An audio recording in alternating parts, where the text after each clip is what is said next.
আসসালামু আলাইকুম, welcome back to my channel. আমি তামান্না চলে আসলাম নতুন আরও একটা রেসিপি নিয়ে। আশা করছি বরাবরের মতো ভালো লাগবে। আজকে আমি লইট্টা শুটকি ভুনা করব আর সেটাই আপনাদের সাথে শেয়ার করব। এই মজাদার আর লোভনীয় লইট্টা শুটকিটা ভুনা করা খুবই সহজ। তো এখন বৃষ্টির দিনে এরকম শুটকি ভর্তা খেতে কিন্তু অনেক মজা লাগে। এখানে আমি লইট্টা শুটকিগুলোকে কেটে সুন্দর করে বেছে তারপর এরকম ছোট ছোট করে টুকরো করে নিয়েছি। তো আর চুলাতে গরম পানি বসিয়ে দিয়েছি আর এখানে পেঁয়াজ মরিচ কেটে নিয়েছি। তো একদম গরম পানি আমি দিয়ে দিয়েছি, দিয়ে এটাকে ভিজিয়ে রাখবো। বেশ কিছুক্ষণ ভিজিয়ে রেখে তারপর বারবার ধুয়ে পরিষ্কার করে নিব। আর এই তো দেখুন ধুয়ে পরিষ্কার করে নেওয়া হয়ে গেছে। এখন আমি চুলাতে একটা কড়াই দিয়ে দিলাম, তার মধ্যে দিয়ে দিলাম পেঁয়াজ কাঁচামরিচ। তো এগুলো কিছুক্ষণ আমি ভাজবো।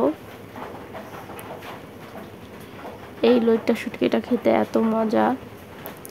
আমি একদিন আপনাদের সাথে চেপা শুটকির রেসিপিটাও দিব ইনশাআল্লাহ যদি পারি। তো এখন হচ্ছে আমি দিয়ে দিচ্ছি রসুন বাটা। আমি এখানে ছোট সাইজের চেপা শুটকি প্রায় 180 গ্রামের মতো নিয়েছি। আর এখন দিয়ে দিচ্ছি হলুদ, তারপরে হচ্ছে দিয়ে দিলাম মরিচটা একটু বেশি করে দিব। এই ভুনা বা ভর্তাটাতে মরিচ বেশি দিলে ভালো লাগে। আর এরপর দিয়ে দিলাম লবণ জিরা সব কিছুই দিয়ে দিলাম। আর একটা ফ্রিজ থেকে টমেটো নিয়ে নিলাম। আর এই টমেটোটা দেখুন একদম ফ্রেশ মনে হচ্ছে, তাজা কিন্তু ফ্রিজ থেকে বের করা। তো এই টমেটোটা কেটে আমি দিয়ে দিলাম। তো এখানে গোটা রসুনের কোয়া দিলে আরও ভালো লাগে, কিন্তু আমার মনে ছিল না, এই জন্য আর দিতে পারিনি। তো এই মশলাটা ভালো করে কষানোর পরে আমি হচ্ছে শুটকিগুলো দিয়ে দিচ্ছি। তো এই শুটকিটা রান্না একটু সময় নিয়ে করতে হবে, একটু বেশি সময় নিয়ে করলেই বেশি ভালো হয়। তো ভালো করে কষাবো এই মশলার সাথে শুটকিটা। আমার রেসিপিটা যদি ভালো লাগে প্লিজ একটা লাইক দেবেন, কমেন্ট করে আপনাদের মতামত জানাবেন, আর হচ্ছে আমার ভিডিওটা শেয়ার করে দিবেন। আর আমার ফেসবুক পেজ থেকে দেখলে আমার পেজটা ফলো করে দিবেন প্লিজ।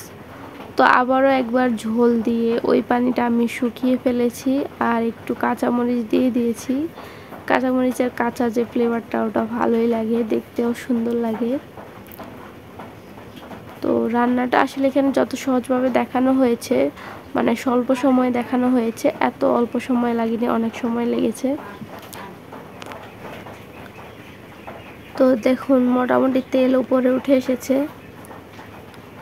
তো আমি আরও বেশি কিছুক্ষণ ভাজবো, মানে একদম ভাজা ভাজা করে ফেলবো।